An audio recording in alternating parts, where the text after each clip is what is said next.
Jade, congratulations on the film. It's nice to meet you virtually. Tell me how you feel. Thank you so much. It's so nice to meet you virtually as well. I feel really good. I mean, we shot this film about a year ago now, so it's so exciting for it to be out in the world and for people to experience the wild chaos that is all my friends are dead in this story. So I'm feeling good. Yeah, wild and chaos is definitely the way to describe it. Tell us a little bit about Sarah. I know that there's some fun twists and turns, as is the genre, as is slashers, as is this type of film that we can't really talk about. But what can you tell us about Sarah? Yeah, so I mean, all my friends are dead. It follows a group of like very well established close friends that go off on a road trip to Karmapalooza. Things get derailed, and there's a killer trying to kill them in an Airbnb based off of their seven deadly sins. And Sarah is really interesting because she's the outsider of the group in the sense that she's the only one that doesn't have the history that the rest of these guys do. She hasn't known them for that long, and these other guys have known each other for years and years and years. So she really is an outsider, just like the audience is, and you're going in trying to understand this world, and you notice that all of these characters are harboring a really dark secret, and Sarah is as well. And as you know, as the movie goes and horror ensues and everything goes crazy and wild, you see a completely different side of Sarah come out, and she really is like a final girl in a way that no one has seen before, which Yeah, is that's definitely a one way to put it. How do you prepare for a role like that, especially one with that has these kinds of um, you're going left, but then all of a sudden you're swerving right. I'm trying to be as vague as possible, of course. Um, do you get it all at once, or as you're in your process, or does it just really depend on the shoot and that schedule? Yeah, I mean, luckily, we were so lucky in the sense that we were able to shoot basically entirely in chronological order.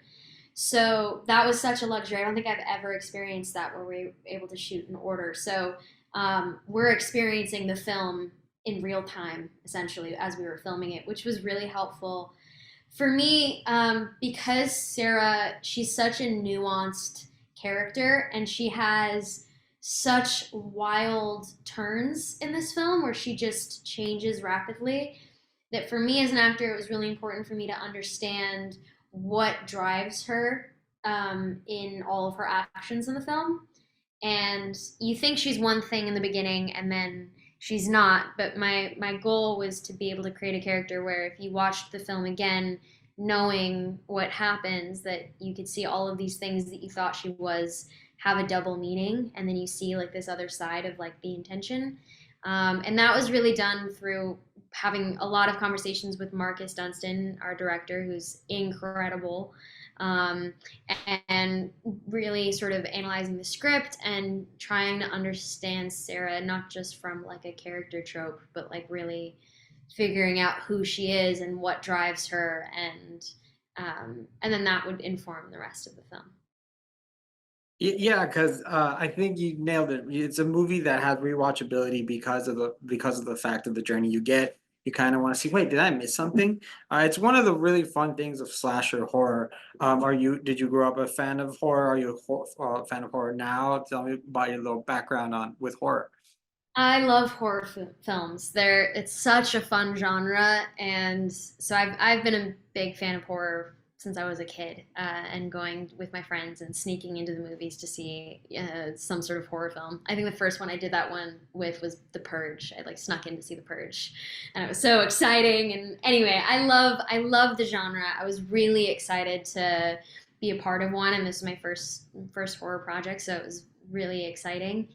Um, and yeah, it's a great genre to explore, and it's filled with so many opportunities to tell a story that incorporates so much, you know.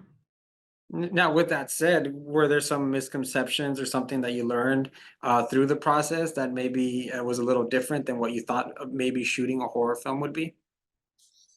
Yeah, I mean, I don't know. I really came into it really not trying to have any preconceived notions on how it should be.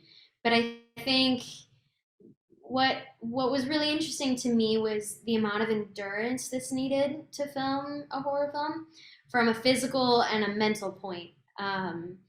You know, even just screaming. Like I found out when I was filming, your voice apparently needs 8 days to recover from a single scream. And I was screaming all day long, all night long, you know, and every day in and out and covered in fake blood and doing stunts and running and it was so much fun. Like it was such a great experience, but being able to stay in that, like to keep that physical um, stress up, and then also to mentally to put yourself in that headspace for a long period of time requires a lot of endurance, and that was a new thing for me to experience because I think other films usually have a little bit more of a break in those kinds of things, and it's not something you can run away from in a horror film, which was really fun. Yeah, the screaming is an interesting thing. I was just talking to some voice actors over the weekend that said they would save the screaming portions of their scripts to the end because of the fact that it's so hard on your voice. Um, I wanted to ask you a little bit about working with Marcus Dudson, and I asked you that because I had an amazing conversation with him where we were talking about horror maybe for 4 or 5 minutes before I had to be like, "Hey, we need to talk about your film now." So with somebody with that kind of background in horror and as passionate as they are with the genre, how is that working with him? It was perfect. I mean, he is such an incredible human being.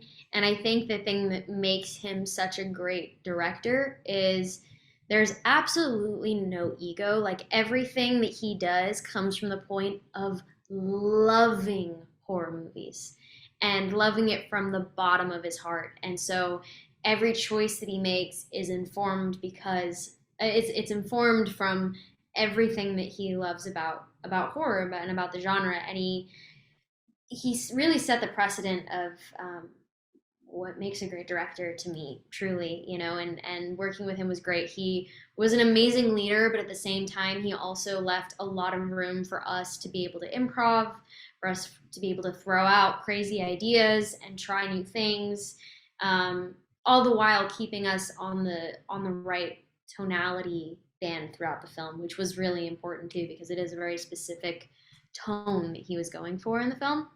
So yeah, he was a riot, and he's also just like the most pleasant, happy human. Like you would never guess that he's like so into dark horror films because he's got such a light and happy and sincere demeanor. But he's great. Yeah, some of the nicest people are, and yeah, I can attest to everything you're saying as far as having a conversation with him. It was great. And I just got another final question. What was your reaction to seeing the final cut of the film and how that was put together? Because I know it's one thing probably to go through it scene by scene, but it's another thing to really see the that final product, that final meal that was put in the editing room. Yeah, it's a double. It's two things for me. I mean, from a personal point, it's very uncomfortable. I don't know anyone that enjoys watching themselves. So I, from that point, I was very uncomfortable, and you know, it sort of is what it is. It's not a comfortable thing for an actor, but it could be good. You can give yourself notes that maybe other people wouldn't.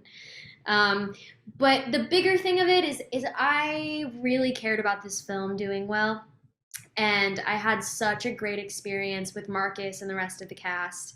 And to be able to see the final product of everything that we made, which we made it, you know, with very little time and resources, and we really did put our fake blood, sweat, and tears into this.